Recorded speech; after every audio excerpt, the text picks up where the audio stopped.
This is my game Escape the Date, which I made in 10 days for the 2022 Bullet Hell Game Jam. The original idea I had for this jam was making a generic Ikaruga style game where you switch colors to avoid different color bullets. However, after joking around on the Bullet Hell Game Jam Discord server for a while, the idea of a Bullet Hell dating sim was born. Originally, I didn't really think much of this idea, but after the theme was announced to be confined, the idea just sort of clicked with me. I took a lot of inspiration from the game Undertale, mainly including the dialogue system and the turn-based combat system. The turn-based combat sections in Undertale are a bullet hell where you are confined to a square. I basically just took that idea and put it in my game. I also took inspiration from visual novels for how I presented the art and dialogue in my game. Day Shift at Freddy's is a Five Nights at Freddy's fan game created by Direct Doggo. I copied the style of cutting and pasting real photos from Day Shift at Freddy's to make my character Simon. If you find his games as intriguing as I do, go check out his current game Dial Town Phone Dating Sim, which I will link in the video description. While creating the dialogue system, I made an array in a script that holds many different arrays for the different dialogue lines. Each dialogue line has an array which includes the character's name, the line of dialogue, and an event that could happen. Then I would take the data from those arrays and put them in text boxes in the engine. Then to progress the dialogue, I just made it whenever the player presses space, the index increases by 1. I also made a library for the character names so that they could easily be edited later down the line.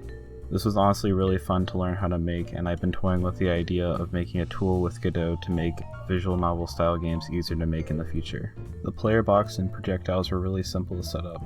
The player box just has a kinematic body with some basic movement code and a collision polygon so the player can't leave the box.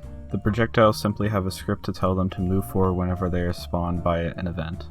The event system is the sloppiest thing I coded in this entire project. I basically made it so the third value of every dialogue array would have a string that would tell a function which event to call. However, I coded in such a way that every line of dialogue would have to have a string even if there was no event happening, which ended up being really annoying to write the dialogue because I would often forget the third index and would get errors. I'm hoping to do this better in the future and possibly making a tool that does this for me. While polishing, I changed the text box theme and added a tween node so the dialogue shows up in a really satisfying way.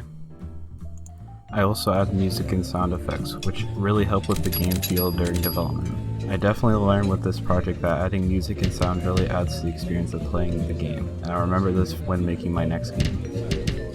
So, what did I learn while making this project? Godot's animation system is really powerful. When I started this jam, I knew Godot had an animation system, but I did not realize how powerful it actually was.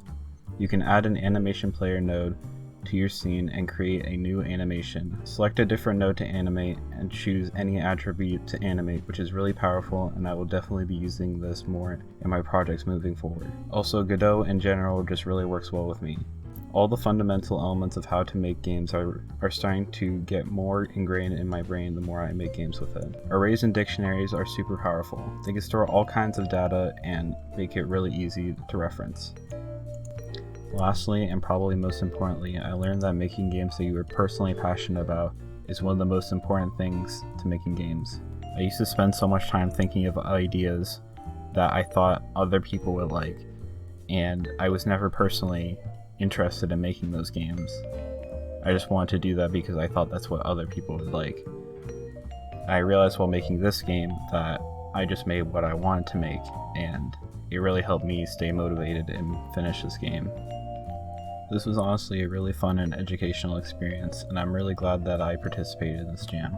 I'm currently working on another game that will probably be coming out sometime this week. Or, actually it's already done, go play it. It wasn't done when I wrote the script, but now it is. I'll link it in the description. My current plan for this YouTube channel is to continue making videos about my games as I make them. Currently the schedule is to upload on Fridays with a goal of uploading every week. But if you want to see what I'm doing in between uploading videos, go check out my itch page and my Twitter account, where I'll be making more frequent updates about my games. Thank you very much for watching until the end. I really do appreciate it a lot. Have a great rest of your day, and please take care of yourself because you deserve it.